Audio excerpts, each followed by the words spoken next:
माननीय संसद सदस्यों, संसद की इस बैठक को संबोधित करते हुए मुझे हार्दिक प्रसन्नता हो रही है। अभी 2 माह पहले हमने संविधान को अपनाने की 75वीं वर्षगांठ मनाए हैं और कुछ दिन पहले ही भारतीय गणतंत्र ने 75 वर्षों की यात्रा भी पूरी की है।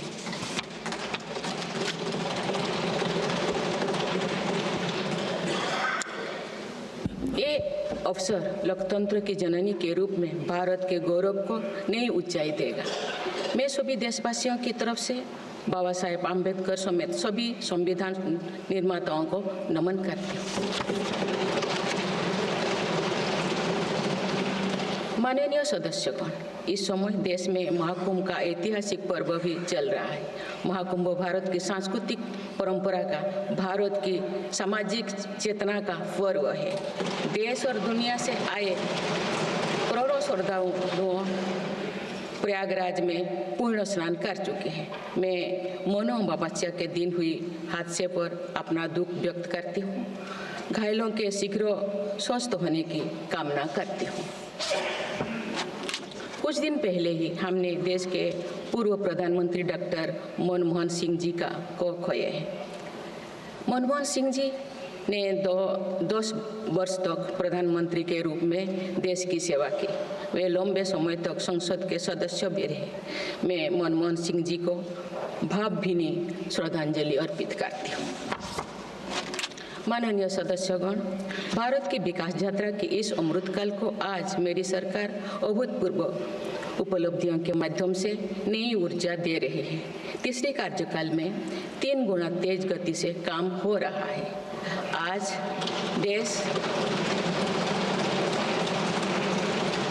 देश बड़े निर्णयों और नीतियों को असाधारण गति से लागू होते देख रहा है और इन निर्णयों में देश की गरीब, मध्यम वर्ग, युवा, महिलाओं, किसानों को सर्वोच्च प्राथमिकता मिली। मेरी सरकार ने तीसरे कार्यकाल में सभी के लिए आवास के उद्देश्य की पूर्ति के लिए ठोस कदम उठाए हैं। प्रधानमंत्री आवास योजना का विस्तार करते हुए 3 करोड़ अतिरिक्त परिवारों को नए घर देने का निर्णय लिया गया है। इसके लिए 5,36,000 करोड़ रुपया खर्च किए जाने की योजना है। मेरी सरकार गांव में गरीबों की उनकी आवासीय भूमि का हक देने और वित्तीय समावेशन के लिए प्रतिबद्ध है। इस दिशा में स्वामित्व योजना के अंतर्गत अब तक 2 करोड़ 25 लाख स्वामित्व कार्ड जारी किए गए हैं। इनमें से करीब 70 लाख स्वामित्व कार्ड पिछले 6 महीने से जारी किए। पीएम किसान सम्मान निधि के तहत करोड़ों किसानों को पिछले महीने में 41,000 करोड़ रुपया की राशि का भुगतान हुआ है। जनजातीय समाज के 5 करोड़ लोगों के लिए धरती व जनजातीय ग्राम उत्कर्ष अभियान प्रारंभ हुआ है।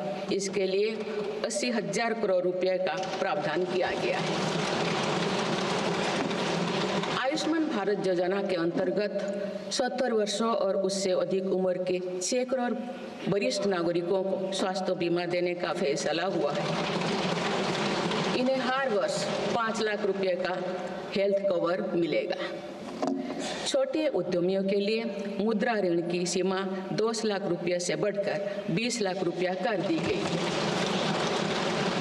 मेरी सरकार ने युवाओं की शिक्षा और उनके लिए रोजगार के नए अवसर तैयार करने पर विशेष फोकस किया है। मेधावी छात्रों को उच्च शिक्षा में वित्तीय सहायता देने के लिए पीएम विद्यालक्ष्मी योजना शुरू की गई है। 1 करोड़ युवाओं को शीर्ष 500 कंपनियों में इंटर्नशिप के अवसर भी दिए जाएंगे। पेपर लीक की घटनाओं को रोकने और भर्ती में पारदर्शिता सुनिश्चित करने के लिए नया कानून लागू किया गया है। सहकार से समृद्धि की भावना पर चलते हुए सरकार ने त्रिभुवन सहकारी यूनिवर्सिटी की स्थापना को प्रस्ताव स्वीकृत किया है। सरकार ने प्रधानमंत्री ग्राम सड़क योजना के 4थे चरण में 25,000 बस्तियों को जोड़ने के लिए 70,000 करोड़ रुपया स्वीकृत किए। आज जब हमारा देश अटल जी की जन्म शताब्दी का वर्ष मना रहा है, तो प्रधानमंत्री ग्राम सड़क योजना उनके विजन का पर्याय बनी हुई है। देश में अब 71,000 वंदे भारत, अमृत भारत और नमो भारत ट्रेन चल रही है, जिनमें पिछले 6 माह में ही 17 नए वंदे भारत और एक नमो भारत ट्रेन को जोड़ा गया है। वन नेशन वन इलेक्शन और वक्फ अधिनियम संशोधन जैसे कई महत्वपूर्ण विषय पर भी सरकार ने तेज गति से कदम आगे बढ़ाए हैं। माननीय सदस्यगण, मेरी सरकार के 1 दशक के कार्यकाल ने विकसित भारत की यात्रा को नई ऊर्जा दी है। विकसित भारत के विजन में जन भागीदारी का सामूहिक सामर्थ्य है, देश की आर्थिक उन्नति का रोड मैप है, डिजिटल क्रांति के रूप में टेक्नोलॉजी की ताकत है और आधुनिक इंफ्रास्ट्रक्चर आधार भी है। मेरी सरकार के प्रयास के बल पर भारत दुनिया की तीसरी सबसे बड़ी अर्थव्यवस्था बनने जा रही है। विकसित भारत की उड़ान को हमारे संविधान के आदर्शों का सतत मार्गदर्शन मिलता रहे, इसके लिए सरकार ने सेवा, सुशासन, समृद्धि और स्वाभिमान इन प्रमुख सिद्धांतों को गवर्नेंस के केंद्र में रखा है। सरकार रिफॉर्म, परफॉर्म और ट्रांसफॉर्म के अपने संकल्पों को तेज गति से आगे बढ़ा रही है। मेरी सरकार का मंत्र है सबका साथ, सबका विकास, सबका विश्वास और सबका प्रयास, और इस मंत्रों का एक ही लक्ष्य है, विकसित भारत का निर्माण। माननीय सदस्यगण, जब देश के विकास का लाभ अंतिम पायदान पर खड़े व्यक्ति को भी मिलने लगता है, तो भी विकास सार्थक होता है। मेरी अंत्योदय की वह भावना है जिसके प्रति मेरी सरकार संकल्पित रही है। गरीब को गरिमापूर्ण जीवन मिलने से उसमें जो सशक्तिकरण का भाव पैदा होता है और गरीबी से लड़ने में उसकी मदद करता है। स्वच्छ भारत अभियान के तहत बने 12 करोड़ शौचालय, प्रधानमंत्री उज्ज्वला योजना के तहत निःशुल्क दिए गए 10 करोड़ गैस कनेक्शन, 80 करोड़ जरूरतमंदों का राशन, सौभाग्य योजना, जल जीवन मिशन जैसे अनेक योजनाओं में गरीब को ये भरोसा दिया गया है कि वे सम्मान के साथ जी सकते हैं। ऐसे ही प्रयासों की वजह से देश के 25 करोड़ लोग गरीबों को परास्त करके आज अपने जीवन में आगे बढ़ रहे हैं। इन्होंने न्यू मिडिल क्लास का एक ऐसा समूह तैयार किया है जो भारत की ग्रोथ को नई ऊर्जा से भर रहा है। माननीय सदस्यगण, भारत जैसे देश की आर्थिक उन्नति मध्यम वर्ग, मिडिल क्लास की आकांक्षाओं और उनकी पूर्ति से परिभाषित होती है। मध्यम वर्ग जितने बड़े सपने देखेगा, देश उतने ही ऊंचा उड़ान भरेगा। मेरे सरकार ने मुक्त स्वर से मध्यम वर्ग के योगदान को न केवल स्वीकारा है, बल्कि हर मौके पर उसे सराहा भी है। सरकारी कर्मचारी भी मिडिल क्लास के अहम प्रतिनिधि है। हाल ही में मेरी सरकार ने सरकारी कर्मचारियों के कल्याण के लिए 8वें वेतन आयोग के गठन का निर्णय लिया है। ये निर्णय आने वाले वर्षों में सरकारी कर्मचारियों के वेतन में बड़ी वृद्धि का आधार बनेगा। केंद्र सरकार के लाखों कर्मचारियों का यूनिफाइड पेंशन स्कीम के तहत 50% सुनिश्चित पेंशन देने का निर्णय भी लिया गया है, जिसका व्यापक स्वागत हुआ है। मध्यम वर्ग का अपने घर का सपना पूरा करने के लिए भी मेरी सरकार प्रतिबद्ध है। रेरा जैसे कानून बनाकर मध्यम वर्ग के सपने को सुरक्षा दी गई है। घर के लिए लोन पर सब्सिडी दी जा रही है। उड़ान योजना ने लगभग 1.5 करोड़ लोगों का हवाई जहाज में उड़ने का सपना पूरा किया गया है। जन औषधि केंद्रों में 80% रियायती दरों पर मिल रही दवाओं से देशवासियों की 30,000 करोड़ रुपये से ज़्यादा बचे हैं। हर विषय की पढ़ाई के लिए सीटों की संख्या में भी कई गुना बढ़ोतरी का बहुत लाभ मध्यम वर्गों को मिला है। राष्ट्र निर्माण में करदाता के योगदान को मेरी सरकार ने सम्मान देते हुए टैक्स से जुड़े मसलों को आसान किया है। टैक्स विवादों को कम करने के लिए फेसलेस मूल्यांकन की शुरुआत कर पारदर्शिता बढ़ाई गई है। आप देश में 75 वर्ष से अधिक उम्र के वरिष्ठ नागरिकों को जिन्हें सिर्फ पेंशन मिलती है, आयकर रिटर्न दाखिल करने के संबंध में स्वयं निर्णय लेने का अधिकार दिया गया है। माननीय सदस्यगण, मेरी सरकार महिलाओं के नेतृत्व में देश को सशक्त बनाने में यानी ह्यूमन लेड डेवलपमेंट में विश्वास करती है। नारी शक्ति बंधन अधिनियम के द्वारा लोकसभा और विधानसभा में महिलाओं के लिए आरक्षण इस दिशा में एक महत्वपूर्ण कदम है। राष्ट्रीय ग्रामीण आजीविका मिशन के तहत 91 लाख से अधिक स्वयं सहायता समूहों को सशक्त किया जा रहा है। देश की 2 करोड़ से भी अधिक महिलाओं को इसके साथ जोड़ा गया है। इन्हें कुल 9 लाख करोड़ रुपये से अधिक की राशि बैंक लिंकेज के माध्यम से वितरित की जा रही है। मेरी सरकार का लक्ष्य देश में 3 करोड़ लखपति दीदी बनाने का है। आज 1 करोड़ 15 लाख से भी अधिक लखपति दीदी एक गरिमामयी जीवन जी रहे हैं। इनमें से लगभग 50 लाख लखपति दीदी बीते 6 महीने में बनी हैं। ये महिलाएं एक उद्यमी के रूप में अपने परिवार के आय में योगदान दे रहे हैं।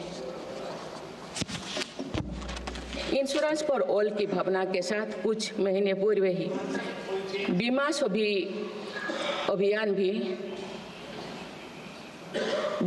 अभियान भी शुरू किया गया है। हमारे बैंकिंग और डिजी पेमेंट्स सखियां दूर दराज के इलाकों में लोगों को वित्तीय व्यवस्था से जुड़ने में महत्वपूर्ण भूमिका निभा रहे हैं।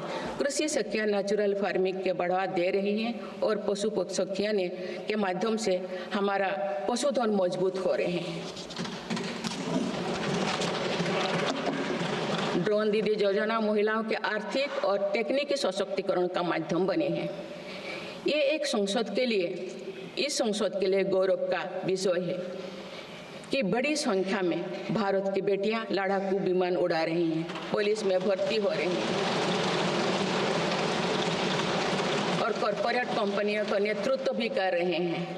मेरी सरकार के निर्णय के बाद बालिकाओं की भर्ती राष्ट्रीय मिलिट्री स्कूलों में प्रारंभ हो गई है। नेशनल डिफेंस एकेडमी में भी महिला कैडेट्स को भर्ती शुरू की गई है।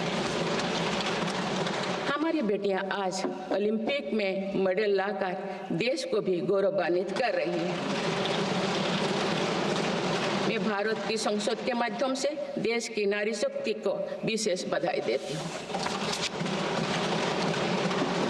माननीय सदस्यगण, पिछले 1 दशक में देश के हर बड़े प्रयास का दायित्व आगे बढ़कर भारत के युवाओं को उठाना पड़ा है। आज हमारा युवा स्टार्टअप स्पोर्ट्स से लेकर स्पेस तक हर फील्ड में देश का नाम रोशन कर रहे हैं। माय भारत पोर्टल के जरिए लाखों युवा राष्ट्र निर्माण के कार्य से जुड़ रहे हैं।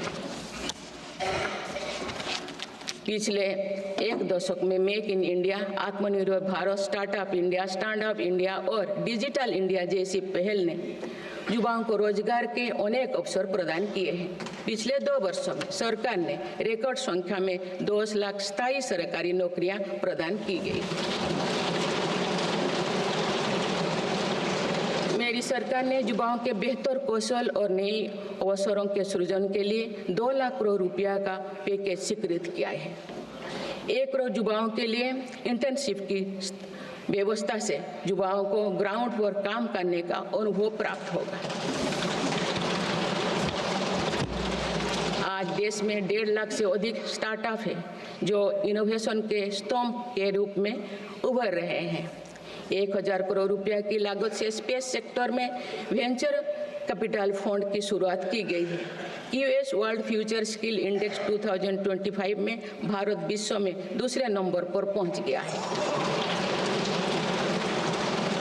यह यानी फ्यूचर ऑफ वर्क श्रेणी में एआई और डिजिटल टेक्नोलॉजी अपनाने में भारत दुनिया को रास्ता दिखा रहा है।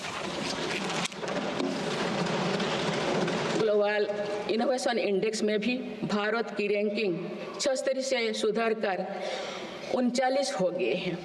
माननीय सदस्यगण, मेरी सरकार राष्ट्रीय शिक्षा नीति के माध्यम से विद्यार्थियों के लिए आधुनिक शिक्षा व्यवस्था तैयार कर रही है। कोई भी शिक्षा से वंचित ना रहे, इसीलिए मातृभाषा में शिक्षा के अवसर दिए जा रहे हैं।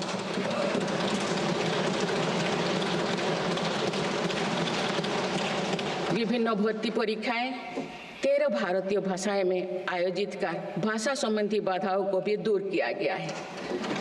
बच्चों में इनोवेशन को बढ़ावा देने के लिए 10,000 से अधिक स्कूलों में अटल टिंकरिंग लैब्स खोली गई है। ईज ऑफ डूइंग रिसर्च के लिए हाल ही में one nation one subscription scheme लागू कर दिया है। इससे अंतर्राष्ट्रीय शोध की सामग्री निःशुल्क उपलब्ध हो सकेगी। पिछले एक दशक में उच्च शिक्षण संस्थानों की संख्या बढ़ी है। इनकी गुणवत्ता में भी व्यापक सुधार हुआ है। यूएस विश्व यूनिवर्सिटी एशिया रैंकिंग में हमारे 163 विश्वविद्यालय शामिल हुई है। नालंदा विश्वविद्यालय के नए कैंपस का शुभारंभ कर शिक्षा में भारत का पुराना गौरव वापस लाया गया है।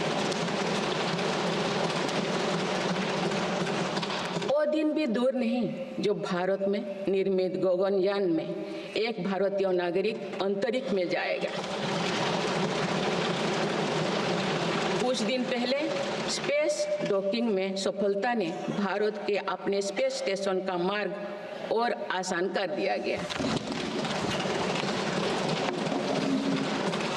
कुछ दिन पहले इसरो ने अपना 100वां लॉन्च करते हुए सैटेलाइट के सफलतापूर्वक स्थापित किए। मैं इस उपलब्धि के लिए भी इसरो को और सभी देशवासियों को बधाई देती हूँ।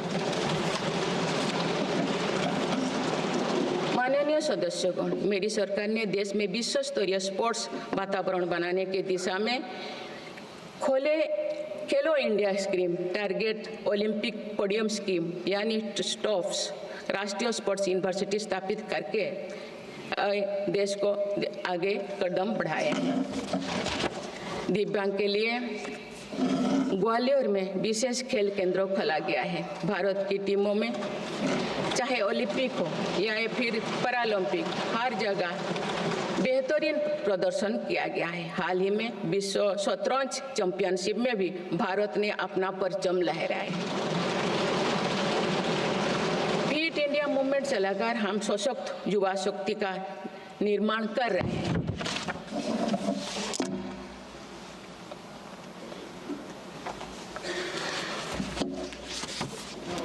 माननीय सदस्यगण, विकसित भारत के निर्माण में किसान, जवान और विज्ञान के साथ ही अनुसंधान का बहुत बड़ा महत्व है। हमारा लक्ष्य भारत को ग्लोबल इनोवेशन पावर हाउस बनाना है। देश के शिक्षण संस्थानों में अनुसंधान को बढ़ावा देने के लिए 50,000 करोड़ रुपया की लागत से अनुसंधान नेशनल रिसर्च फाउंडेशन स्थापित किया गया है। 10,000 करोड़ रुपया के लागत से विज्ञान धारा योजना के तहत विज्ञान एवं प्रौद्योगिकी में इनोवेशन को बढ़ावा दिया जा रहा है। आर्टिफिशियल इंटेलिजेंस के क्षेत्र में भारत के योगदान को आगे बढ़ाते हुए इंडिया एआई मिशन प्रारंभ किया गया है। राष्ट्रीय क्वांटम मिशन से भारत इस फ्रंटियर टेक्नोलॉजी में दुनिया के अग्रणी देशों की पंक्ति में स्थान बना सकेगा। मेरी सरकार देश में बायो मैन्युफैक्चरिंग को बढ़ावा देने के उद्देश्य से बायो ई-ट्री पॉलिसी लाई है। ये पॉलिसी भविष्य की औद्योगिक क्रांति का सूत्रधार होगा। बायो इकोनॉमी का उद्देश्य प्राकृतिक संसाधनों का कुशल उपयोग करना है, जिससे पर्यावरण को संरक्षित करते हुए रोजगार के नए अवसर पैदा होगा। माननीय सदस्यगण, मेरी सरकार ने अर्थव्यवस्था को पॉलिसी पैरालिसिस जैसे परिस्थितियों से उबरने के लिए मजबूत इच्छा शक्ति के साथ काम किया है। कोविड और उसके बाद के हालात एवं युद्ध जैसी वैश्विक चिंताओं के बावजूद भारतीय अर्थव्यवस्था ने जो स्थायित्व एवं रेजिलियंस दिखाया है वो उसके सशक्त होने का प्रमाण है। मेरी सरकार ने ईज ऑफ डूइंग बिजनेस को बढ़ावा देने के लिए कई महत्वपूर्ण कदम उठाए हैं। वन नेशन वन टैक्स की भावना के तहत जीएसटी को व्यवस्था लागू की गई है, जिसका फायदा सभी राज्यों को मिल रहा है। मेक इन इंडिया जैसी नीतियों के कारण आप बड़े ग्लोबल ब्रांड को प्रोडक्ट पर भी मेड इन इंडिया के लेवल्स देखने लगे हैं।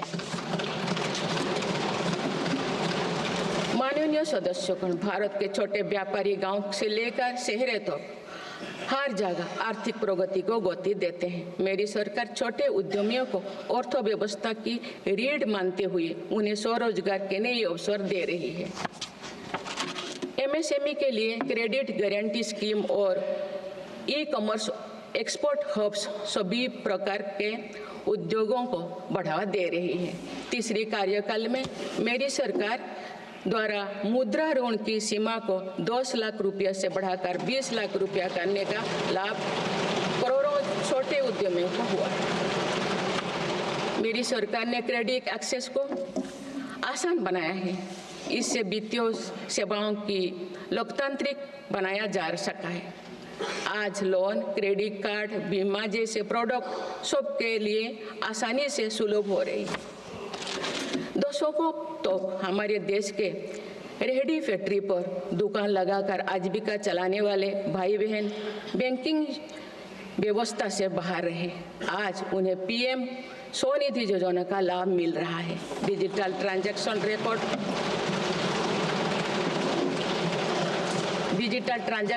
रिकॉर्ड के आधार पर उनको बिजनेस बढ़ाने के लिए और लोन मिलता है। ओएनडीसी की व्यवस्था ने डिजिटल कॉमर्स यानी ऑनलाइन शॉपिंग की व्यवस्था को समावेशी बनाया है। आज देश में छोटे बिजनेस को भी आगे बढ़ाने का समान अवसर मिल रहा है। माननीय सदस्यगण, मेरी सरकार ने 10 वर्षों में प्रगति के जो नए अध्याय लिखे हैं उनमें से एक स्वर्णिम सोपान भारत को डिजिटल क्रांति का भी है। आज भारत टेक्नोलॉजी के फील्ड में एक प्रमुख ग्लोबल प्लेयर के रूप में अपनी उपस्थिति दर्ज करवा रहा है। दुनिया के बड़े देशों के साथ ही भारत में 5G सर्विसेज की शुरुआत इसका एक बड़ा उदाहरण है। भारत की यूपीआई टेक्नोलॉजी की सफलता से दुनिया के कई विकसित देश भी प्रभावित हैं। आज 50% से ज़्यादा real time digital transaction Bharat में हो रहा है। मेरी सरकार ने डिजिटल टेक्नोलॉजी को सामाजिक न्याय और समानता के एक टूल के तौर पर इस्तेमाल किया है।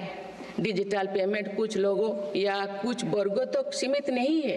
भारत में छोटे से छोटा दुकानदार भी इस सुविधा का लाभ उठा रहे हैं। गांव में भी बैंकिंग सेवाएं और यूपीआई जैसे वर्ल्ड क्लास टेक्नोलॉजी उपलब्ध है। भारत में पिछले 10 साल में बने 5 लाख से ज़्यादा कॉमन सर्विस सेंटर्स सरकार की दर्जनों सुविधाएं ऑनलाइन उपलब्ध कराई जा रही हैं। मेरी सरकार ने लोगों के जीवन पर सरकार का प्रभाव कम करने के लिए ई गवर्नेंस को महत्व दिया है। डिजी लॉकर्स की व्यवस्था ने लोगों को कभी भी कहीं भी अपने महत्वपूर्ण डॉक्यूमेंट्स पाने और दिखाने की सुविधा दी गई। तेजी से डिजिटाइज होते हमारे समाज में आज राष्ट्रीय सुरक्षा से जुड़ा एक और महत्वपूर्ण विषय साइबर सिक्योरिटी है। डिजिटल फ्रॉड, साइबर क्राइम और डीप फेक जैसे टेक्नोलॉजी सामाजिक, आर्थिक और राष्ट्रीय सुरक्षा के लिए चुनौती भी बनी है। इन साइबर क्राइम को नियंत्रित करने के लिए कई कदम उठाए गए हैं। साइबर सुरक्षा के क्षेत्र में भी युवाओं के लिए रोजगार की संभावनाएं हैं। मेरी सरकार साइबर सिक्योरिटी में दक्षता सुनिश्चित करने दिशा में निरंतर कार्यरत है। इसके फलस्वरूप भारत ने ग्लोबल साइबर सिक्योरिटी इंडेक्स में Tier 1 स्टेटस प्राप्त कर लिया है।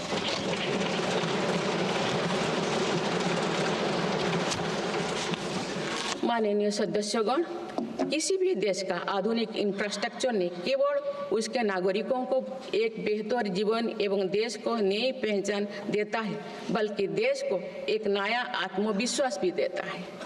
बीते दशक में भारत ने वर्ल्ड क्लास इंफ्रास्ट्रक्चर निर्माण के कई माइलस्टोन तय किए हैं। इस आधुनिक इंफ्रास्ट्रक्चर से दुनिया में भारत की छवि मजबूत हुई है। इन्वेस्टर्स का भारत के प्रति भरोसा बढ़ा है, उपयोग को बल मिला है और नए रोजगार का निर्माण हो रहा है। मेरी सरकार देश के हर हिस्से को हाईवे, एक्सप्रेसवे से कनेक्ट करने के लिए मिशन मोड में काम कर रही है। पीएम गति शक्ति नेशनल मास्टर प्लान के द्वारा परियोजना पर पूरा करने की गति तेज हुई है। 2 साल पहले बुनियादी ढांचे का बजट लगभग 2 लाख करोड़ रुपया था, जो पिछले बजट में बढ़कर 11 लाख करोड़ रुपया से अधिक हो गया।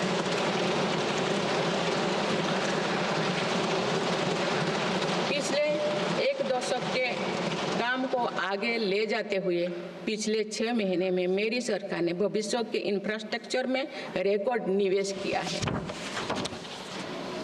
वाडवोन में भारत के पहले डीप वाटर मेगा पोर्ट की आधारशिला रखी गई है। 76,000 करोड़ की लागत से बनने वाला ये पोर्ट विश्व के शीर्ष 10 पोर्ट में से एक है। मुझे बताते हुए खुशी हो रही है कि उधमपुर श्रीनगर बारामूला रेल लिंक परियोजना पूरी हो गई है और अब देश कश्मीर से कन्याकुमारी तक रेलवे लाइन से जुड़ जाएगा। इस महत्वाकांक्षी परियोजना के तहत चेनाब ब्रिज का निर्माण हुआ है, जो विश्व का सबसे ऊंचा रेल ब्रिज है। साथ ही आंधी ब्रिज देश का पहला रेल केबल ब्रिज बना है। सिंकुन ला सुरंग पर काम भी सफलतापूर्वक आगे बढ़ रहा है। निकट भविष्य में पूरी होने पर यह विश्व की सबसे ऊंचा सुरंग हो।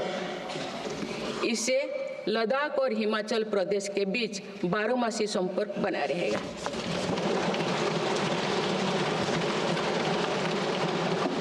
भारत का एविएशन सेक्टर तेजी से विकास कर रहा है।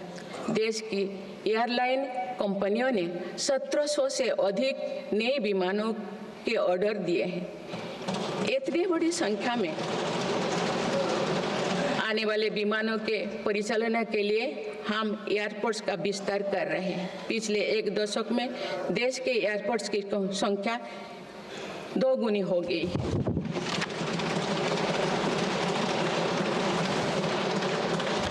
माननीय सदस्यगण, विकसित भारत को गति देने के लिए हमारे शहरों को फ्यूचर रेडी बनाना आवश्यक है। इस दिशा में मेरी सरकार ने शहरी सुविधाओं का आधुनिकीकरण कर उन्हें एनर्जी एफिशिएंट बनाने पर जोर दिया है। साथ ही नई शहरों के विकास के भी नींव रखी जा रही है। मेरी सरकार ने लगभग 28,000 करोड़ रुपया के निवेश से देश भर में 12 इंडस्ट्रियल नोड और शहरों के पास 100 औद्योगिक पार्क बनाने का भी निर्णय लिया है।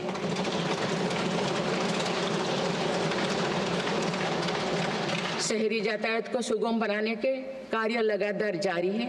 दिल्ली, पुणे, ठाणे और बेंगलुरु में मेट्रो प्रोजेक्ट्स और अहमदाबाद भुज रूट पर शुरू हुई नमो भारत रैपिड रेल सर्विसेज विकसित भारत के शहरों का स्वरूप है।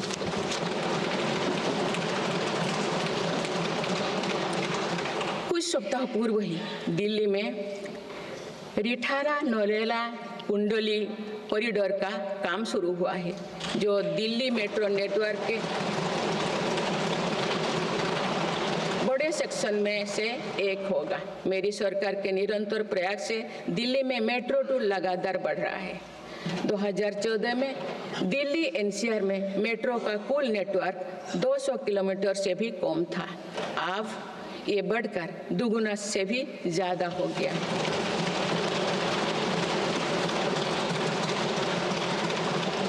आज मुझे ये बताते हुए बेहद प्रसन्नता हो रही है कि भारत का मेट्रो नेटवर्क अब 1000 किलोमीटर के माइलस्टोन को पार कर चुका है। भारत अब मेट्रो नेटवर्क के मामले में दुनिया का तीसरा सबसे बड़ा देश बन गया। लगभग 8000 करोड़ रुपया के खर्च से देश में 52,000 इलेक्ट्रिक बस चलाने का भी निर्णय हुआ है। इससे शहरी इलाका में सुगम और स्वच्छ यातायात की सुविधा मिलेगी और अनेक लोगों को रोजगार भी मिलेगा। आसान कनेक्टिविटी और अर्बन टूरिज्म को बढ़ावा देने के लिए देश में 15 रोपवे प्रोजेक्ट्स की योजना पर भी काम हो रहा है। माननीय सदस्यगण, मेरी सरकार बहुआयामी एवं समरस सर्वस्पर्शी विकास की नीतियों पर काम करती आई है। इसीलिए मेरी सरकार ने जितना बल फिजिकल इंफ्रास्ट्रक्चर पर दिया है, उतने ही सौगन प्रयास सोशल इंफ्रास्ट्रक्चर क्रांति के लिए भी किए हैं। समाज के हर वर्ग तक सस्ती, सुलभ और गुणवत्तापूर्ण स्वास्थ्य सेवाएं पहुंचे, ये मेरी सरकार की प्राथमिकता है। अस्पताल, इलाज और सेवा की व्यवस्था के कारण एक सामान्य परिवार में स्वास्थ्य पर होने वाला खर्च निरंतर कम हो रहा है। देश में नागरिकों तक बेहतर स्वास्थ्य सेवाएं पहुंचाने के लिए 1,75,000 आयुष्मान आरोग्य मंदिर बने हैं।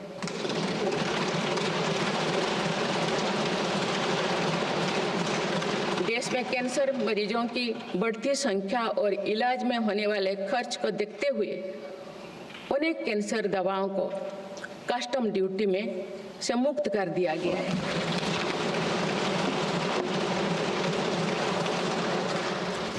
सर्वाइकल कैंसर के लिए अब तक लगभग 9 करोड़ महिलाओं की स्क्रीनिंग की जा चुकी है।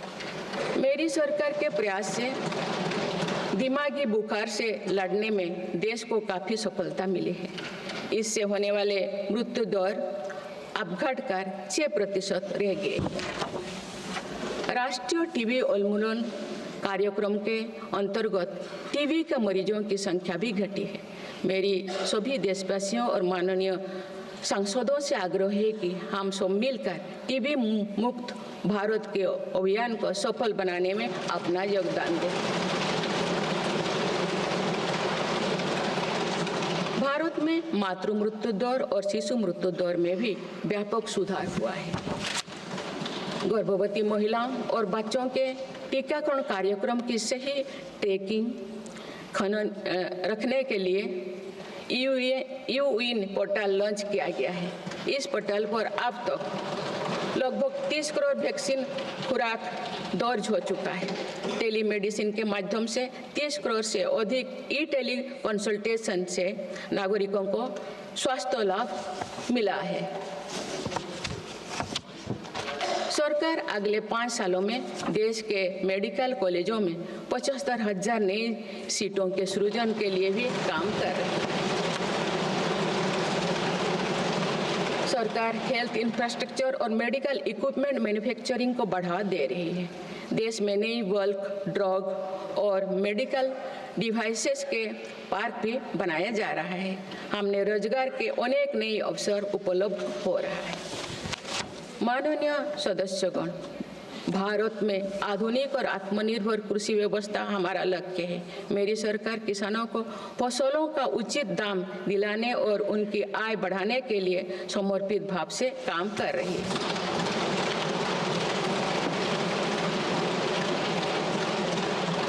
वर्ष 2023-24 में रिकॉर्ड 332 मिलियन टन अनाज उत्पादन हुआ है और आज भारत विश्व का सबसे बड़ा दूध, दाल और मसालों का उत्पादक है। सरकार ने खरीफ और रबी फसलों के MSP में निरंतर बढ़ोतरी की है। पिछले 10 दशक में धान, गेहूं, दलहन, तिलहन और मोटे अनाज की खरीद पर 3 गुना ज्यादा राशि खर्च की गई है। पिछले 6 महीने में फसलों की जलवायु अनुकूल, बायो फोर्टिफाइड और अच्छी उपज देने वाले 109 उन्नत प्रजातियां किसानों को सौंपी गई है। देश में कृषि इंफ्रास्ट्रक्चर को सुदृढ़ करने के लिए सरकार ने कृषि इंफ्रास्ट्रक्चर फंड योजना के दायरे का विस्तार किया है। इससे ग्रामीण क्षेत्र में रोजगार को और बढ़ावा मिलेगा। देश में तिलहन उत्पादन को बढ़ावा देने और खाद्य तेलों में आत्मनिर्भरता प्राप्त करने के उद्देश्य से national mission on oil seeds को स्वीकृति दी गई है। प्राकृतिक खेती को बढ़ावा देने के लिए भी राष्ट्रीय मिशन चलाया जा रहा है। इस वर्ष की शुरुआत में ही किसानों को सस्ती दरों में DAP की उपलब्धता सुनिश्चित करने के लिए विशेष पैकेज की अवधि की बढ़ाया गया है। मत्स्य पालन को बढ़ावा देने के लिए 11 एकीकृत एक्वा पार्क की स्थापना की गई है। माननीय सदस्यगण, कुछ सप्ताह पूर्व ही भारत मौसम विज्ञान विभाग के 150 साल पूरी हुई है।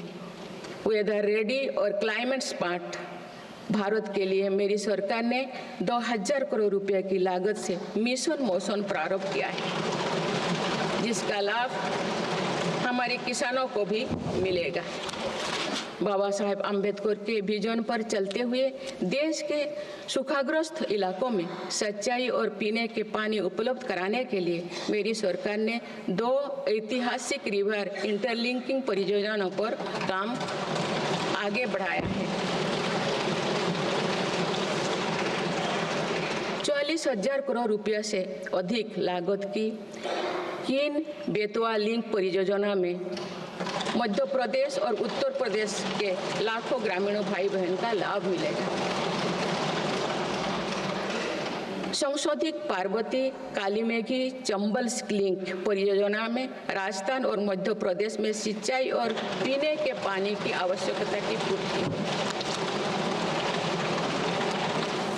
पोलावरम सिंचाई परियोजना को पूरा करने के लिए 12,000 करोड़ रुपया की अतिरिक्त राशि भी स्वीकृत की गई है।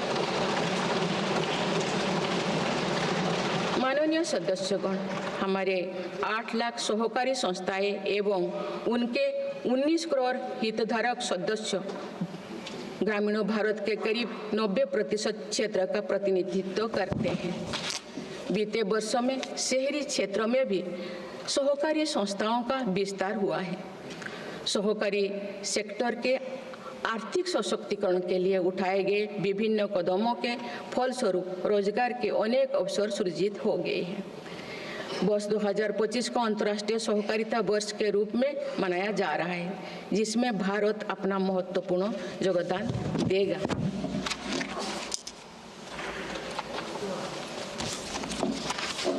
माननीय सदस्यगण, हम जब राष्ट्र के विकास और उपलब्धियों की चर्चा करते हैं तो वास्तव में हम राष्ट्र के नागरिकों की क्षमता एवं उपलब्धियों का ही उल्लेख कर रहे होते हैं। आज देश के विकास में सबका साथ है, इसीलिए हम देश के सही सामर्थ्यों का अनुभव कर पा रहे हैं। मेरी सरकार के प्रयासों का सबसे अधिक लाभ देश के दलित, वंचित और आदिवासी समाज को मिल रहा है।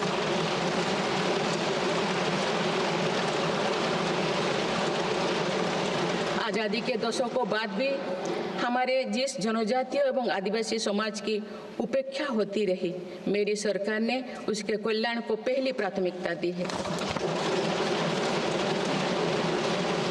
धरती आबा जनजातीय ग्राम उत्कर्ष अभियान और PM जनमन योजना इसका प्रत्यक्ष उदाहरण है।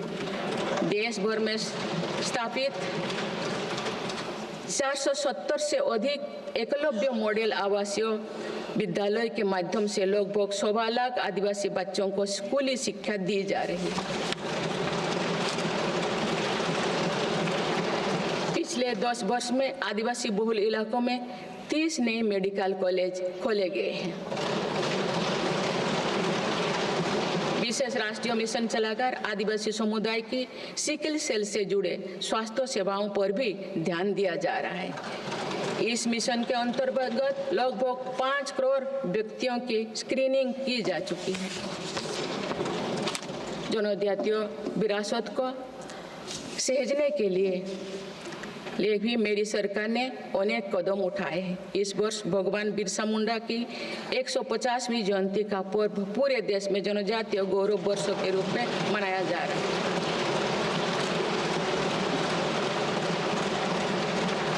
माननीय सदस्यगण, विकसित भारत की एक महत्वपूर्ण कसौटी देश का संतुलित विकास है। किसी क्षेत्रों में ये भावना नहीं होनी चाहिए कि वे विकास में पीछे छूट रहे हैं। मेरी सरकार ने नॉर्थ ईस्ट के लोगों की इन्हीं भावनाओं को समझा, उनके दिल से दूरियों का भाव समाप्त किया।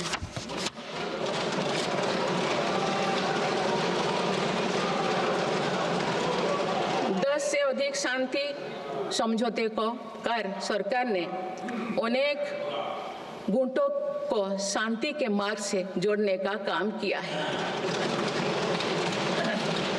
पूरा देश नॉर्थ ईस्ट के 8 राज्यों की संभावनाओं को देख सके, इस दिशा में पहले अष्टलक्ष्मी महोत्सव का आयोजन किया गया है।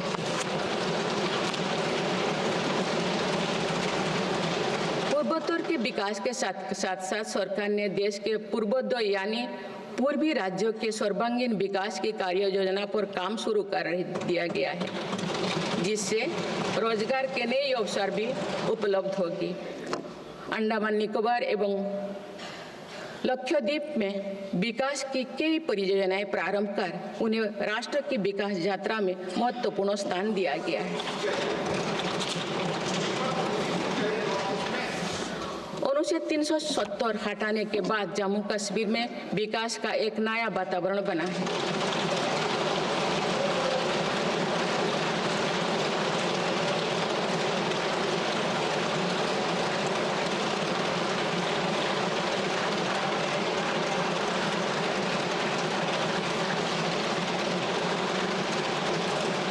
जम्मू कश्मीर में लोकसभा चुनाव एवं विधानसभा चुनाव अत्यंत शांतिपूर्ण माहौल में संपन्न हुए। जम्मू कश्मीर के लोग इसके लिए बधाई के पात्र हैं। माननीय सदस्यगण, राष्ट्र या समाज की सफलता समावेशी एवं सर्वस्पर्शी तभी होती है जब वो सिद्धांतों से प्रेरित हो। इसलिए मेरी सरकार ने उन मौलिक सिद्धांतों को हमेशा अपने कार्यनीति के केंद्र में रखा, जिनका निर्देश हमारे संविधान ने दिया है। संविधान के आलोक में मेरी सरकार की प्रमुख सैद्धांतिक प्रेरणा है सेवा।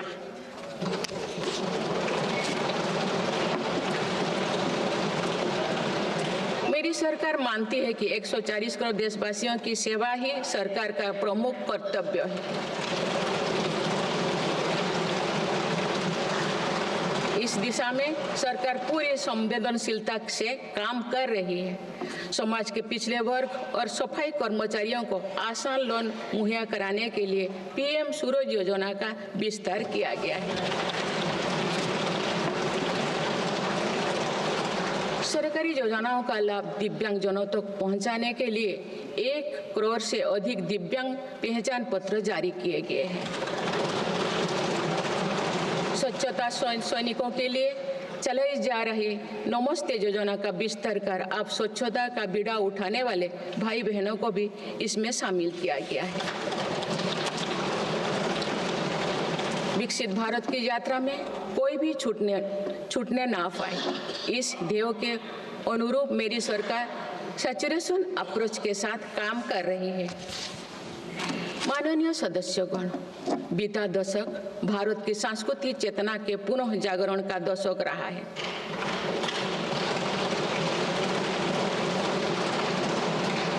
हम अपनी विरासत पर गर्व और विकास के प्रति समर्पण के साथ ऐसा भविष्य गढ़ रहे हैं जहां संस्कृति और प्रगति साथ साथ आगे बढ़े। इस वर्ष हम डॉक्टर श्यामा प्रसाद मुखर्जी की 125वीं जयंती मनाए हैं।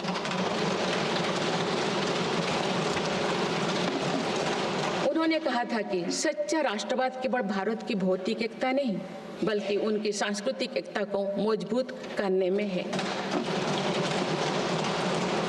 इसी कड़ी में भगवान महावीर का 2550वें निर्माण महोत्सव श्रद्धापूर्वक मनाया गया है। देश ने उत्साह से संत मीराबाई की 525वीं जयंती भी मनाई। महाकवि संत तरुवल्लभ की स्मृति में कई देशों में सांस्कृतिक केंद्र स्थापित किए जा रहे हैं। मेरी सरकार काशी तमिल संगमम, काशी तेलुगु संगमम, सौराष्ट्र तमिल संगमम जैसे सांस्कृतिक आयोजन करके देश की एकता को बढ़ावा दे रहे हैं। माननीय सदस्यगण, हमारी पांडुलिपियां यहाँ हमारी धरोहर है। इनमें विशाल ज्ञान समाहित है, जिसका मानव जाति के लाभ के लिए अध्ययन, शोध और उपयोग करने की आवश्यकता है। उन्होंने प्रौद्योगिकी का उपयोग करके पांडुलिपियों के डिजिटाइजेशन और संरक्षण का कार्य मिशन मोड पर प्रारंभ किया जा रहा है।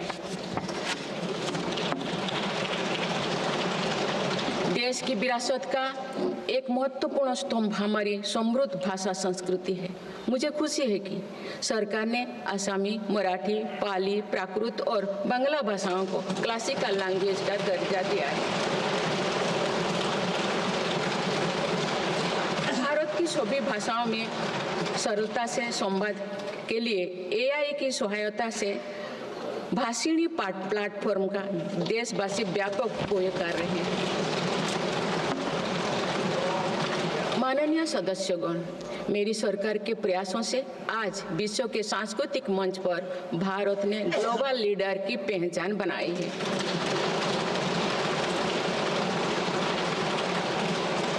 सभी एशियाई बौद्ध देशों को आपस में जोड़ने के लिए मेरी सरकार ने पहली एशियाई बुद्धिस्ट कॉन्फ्रेंस का आयोजन किया। पिछले वर्ष वर्ल्ड हेरिटेज कमेटी की बैठक का आयोजन भी भारत में हुआ, जिसमें 140 देशों ने भाग लिया। अंतर्राष्ट्रीय योग दिवस के माध्यम से पूरा विश्व आज भारत की योग परंपरा को अंगीकार कर रहा है। माननीय सदस्यगण, प्रगति की भव्य इमारत को नई बुलंदियों तक ले जाने के लिए मजबूत स्तंभों की जरूरत होती है।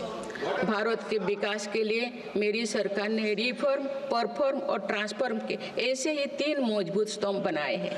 आज ये सब पूरी दुनिया में भारत के नए गवर्नेंस मॉडल का पर्याय बन गए हैं। सरकार ने संविधान के लागू होने से पहले बने कानूनों की विस्तृत समीक्षा की है। कई कानूनों को निरस्त या संशोधन किया जा रहा है ताकि पूरा तंत्र वर्तमान सामाजिक और आर्थिक चुनौतियों का सामना कर सके। सरकार अब तक 1500 से अधिक पुराने और आवश्यक कानूनों को निरस्त कर चुके हैं। गुलामी के कानूनों को हटाकर दंड संहिता के स्थान पर न्याय संहिता लागू किए गए। जन विश्वास और जन भागीदारी के साथ मेरी सरकार जनता का जीवन सुगम बनाने पर कार्य कर रही है। विवादों को निपटाने के लिए विवाद से विश्वास की पहल की गई है। इसी भावना के साथ सरकार ने 40,000 से अधिक नियमों का कम या सरल किया है और 3500 प्रावधानों को अपराध मुक्त किया है।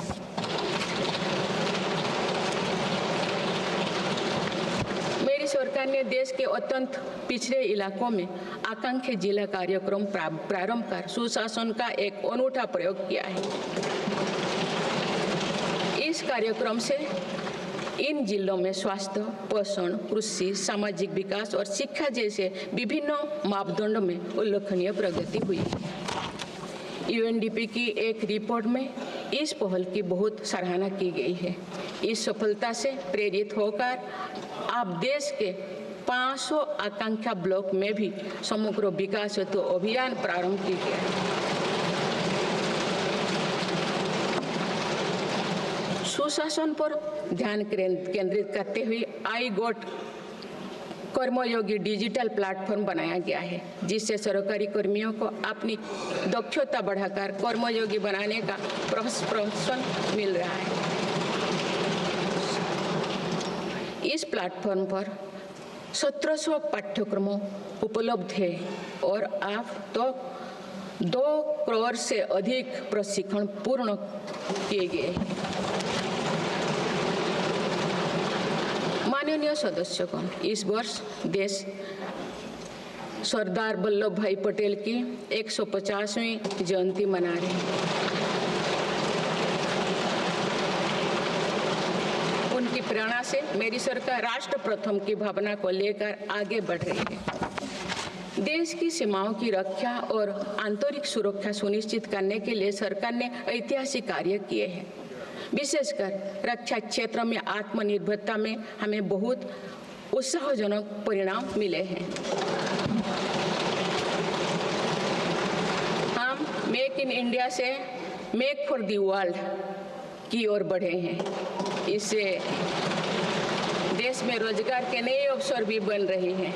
कुछ दिन पहले एक ऐतिहासिक पल में देश में बने 2 युद्धपोतों और 1 पनडुब्बी को भारतीय नौसेना में कमीशन किया गया है। देश में डिफेंस इंडस्ट्रियल कॉरिडोर की स्थापना और डिफेंस स्टार्टअप्स को प्रोत्साहन देकर हम आत्मनिर्भरता का और स्वरोजगार को मजबूती दे रहे हैं।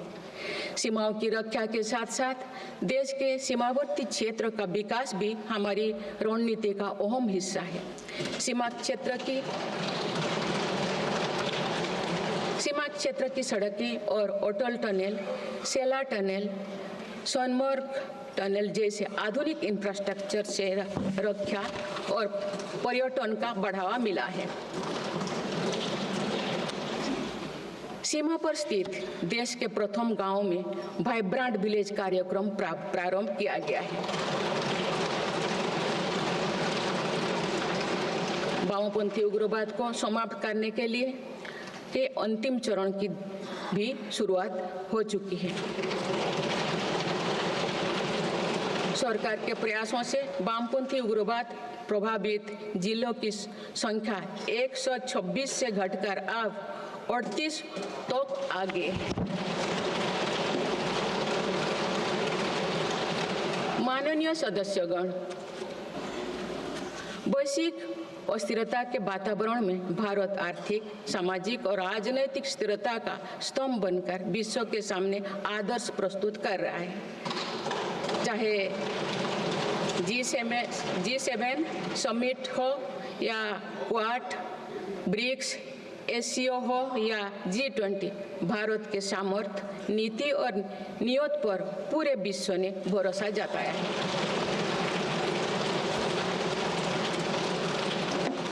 आज बड़े से बड़े वैश्विक मंच पर भी भारत अपने हितों को मजबूत के साथ आगे रखता है। G20 का सफल आयोजन और दिल्ली डिक्लेरेशन इसका उदाहरण है। तीसरी global south summit, Bharat Asian summit और भारत करिकम समिट में हमने ग्लोबल साउथ से जुड़े विषयों को अभिव्यक्ति दी। हमने समिट ऑफ द फ्यूचर में भारत का विजन ऑफ फ्यूचर रखा है। इसी माह में मेरी सरकार द्वारा भुवनेश्वर में प्रवासी भारतीय दिवस का आयोजन किया गया। प्रवासी भाई बहनों के सुविधा सहूलियत हमारी प्राथमिकता है। इसीलिए 6 नए दूतावास और 4 नए वाणिज्यिक दूतावास खोलने का निर्णय लिया गया है। विश्व बंधु की छवि मजबूत करते हुए विश्व में कोई आपदाग्रस्त इलाकों में भारत ने तुरंत सहायता भरा हाथ बढ़ाया। भारत के नए देशों के साथ अपना डिजिटल पब्लिक इंफ्रास्ट्रक्चर साझा किया है और जन औषधि केंद्रों स्थापित कर दिए।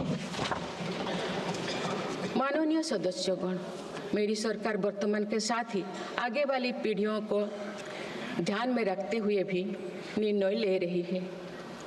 हम देश को ग्रीन फ्यूचर, ग्रीन जॉब्स की तरफ ले जा रहे हैं।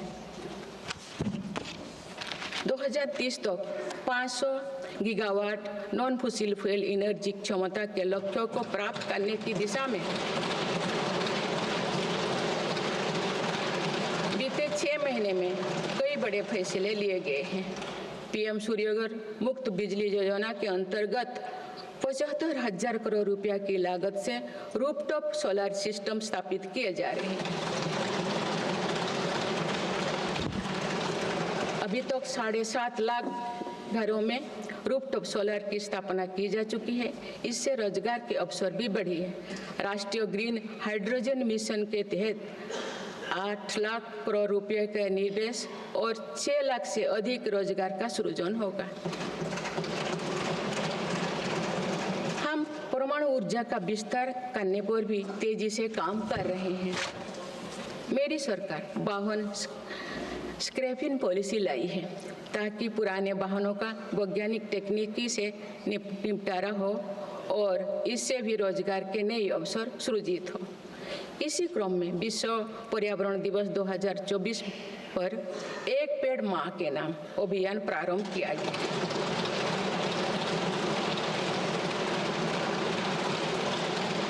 इस पहल में करोड़ों देशवासियों ने बढ़ चढ़कर हिस्सा लिया है। इस अभियान की पूरी विश्व में सराहना की गई है। माननीय सदस्यगण, हमारे भारत 140 करोड़ आबादी वाला देश है। हमारे यहाँ भिन्न भिन्न राज्य, भिन्न भिन्न क्षेत्र, भिन्न भिन्न भाषाएं हैं, परंतु एक राष्ट्र के रूप में हमारी एक ही पहचान है, वो है भारत।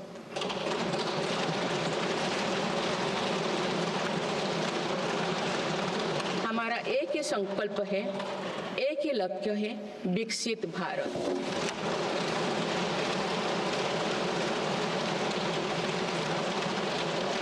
आने वाले वर्षों में देश को विकसित राष्ट्र बनाने के लिए हम सभी दृढ़ संकल्पित लें। इस संकल्प में देश के शहीदों की प्रेरणाएं हैं, पूज्य बापू के मानवीय आदर्श है और सरदार पटेल जी जैसे माँ भारती की संतानों द्वारा हमें दिलाई गई एकता की शपथ है। हमें इन प्रेरणाओं को आगे रखते हुए एकता के इस सामर्थ्य से विकसित भारत के संकल्पों को पूर्ण करना है।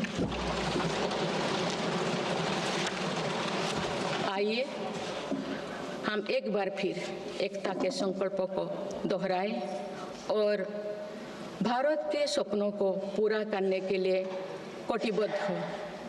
जब हम साथ मिलकर बढ़ेंगे तो हमारी भावी पीढ़ियां 2047 में अवश्य विकसित, सशक्त, समर्थ और समृद्ध भारत देखेंगी।